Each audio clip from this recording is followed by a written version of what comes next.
രാവിലെ തന്നെ അനീഷിൻ്റെ തകർപ്പൻ ഡാൻസോട് കൂടിയാണ് മോർണിംഗ് സോങ് ആരംഭിക്കുന്നത്.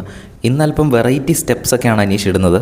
എന്നാലും അനീഷിനെ സമ്മതിക്കാതിരിക്കാൻ പറ്റില്ല. എല്ലാ ദിവസവും കൺസിസ്റ്റൻ്റ് ആയിട്ട് മോർണിംഗ് സോങ്ങിന് മുന്നേ അവിടെ എഴുന്നേറ്റ് ഗാർഡൻ ഏരിയയിൽ വരികയും എക്സർസൈസ് ചെയ്യുകയും മോർണിംഗ് സോങ് തുടങ്ങുമ്പോൾ തന്നെ ഡാൻസ് കളിക്കുകയും മറ്റുള്ളവരെല്ലാവരും ചെയ്യുന്നതിന് മുൻപേ ഒന്നാം സ്ഥാനത്ത് തന്നെ എല്ലാം ഒന്നാം സ്ഥാനം നേടണം എന്നുള്ളൊരു ചിന്തയിലായിരിക്കാം. എങ്കിലും എല്ലാ ദിവസവും ഒരാൾ കൺസിസ്റ്റൻ്റ് ആയിട്ട് ചെയ്യുമ്പോൾ അത് നമ്മളൊന്ന് അപ്രിഷ്യേറ്റ് ചെയ്യേണ്ട ഒരു സംഭവം തന്നെയാണ്. പക്ഷേ ചില വെറുപ്പിക്കൽ അവിടെ വീണ്ടും തുടർന്നുകൊണ്ടിരിക്കുകയാണ്. സുപ്രഭാതം ബിഗ് ബോസ്, സുപ്രഭാതം. ഇത് ഡാൻസ് കഴിഞ്ഞ ഉടൻ തന്നെ ബിഗ് ബോസിൻ്റെ അടുത്ത് ഒരു 10-15 തവണ പറയുന്നുണ്ട്. അത് മാത്രമല്ല, ഇത് പറഞ്ഞു കഴിഞ്ഞാൽ കേൾക്കുന്നുണ്ടോ ബിഗ് ബോസ്, കേൾക്കുന്നുണ്ടോ, കേൾക്കാമോ, ഇതെല്ലാം ചോദിക്കുന്നുണ്ട്. കേൾക്കുന്നുണ്ടോ എന്നൊക്കെ ചോദിക്കുമ്പോൾ കാര്യമായിട്ടൊരു റിപ്ലൈ ബിഗ് ബോസ് കൊടുക്കില്ല. അത് അനീഷിനും അറിയാം. എങ്കിലും അനീഷിൻ്റെ ഒരു മനസുഖത്തിന് വേണ്ടിയിട്ട് വെറുതെ ചോദിക്കുന്നതാണ്.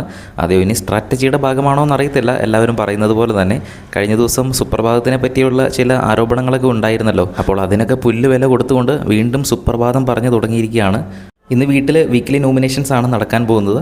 ആരാരെയൊക്കെ നോമിനേറ്റ് ചെയ്തു എന്ന് ലൈവിൽ നടക്കുമ്പോൾ തന്നെ നമ്മൾ അപ്ഡേറ്റ് ചെയ്യാം. അത് കാണുന്നതിനായിട്ട് ചാനൽ ഒന്ന് സബ്സ്ക്രൈബ് ചെയ്യുക. വീഡിയോ ഇഷ്ടപ്പെട്ടാൽ ഒന്ന് ലൈക്ക് ചെയ്യുക.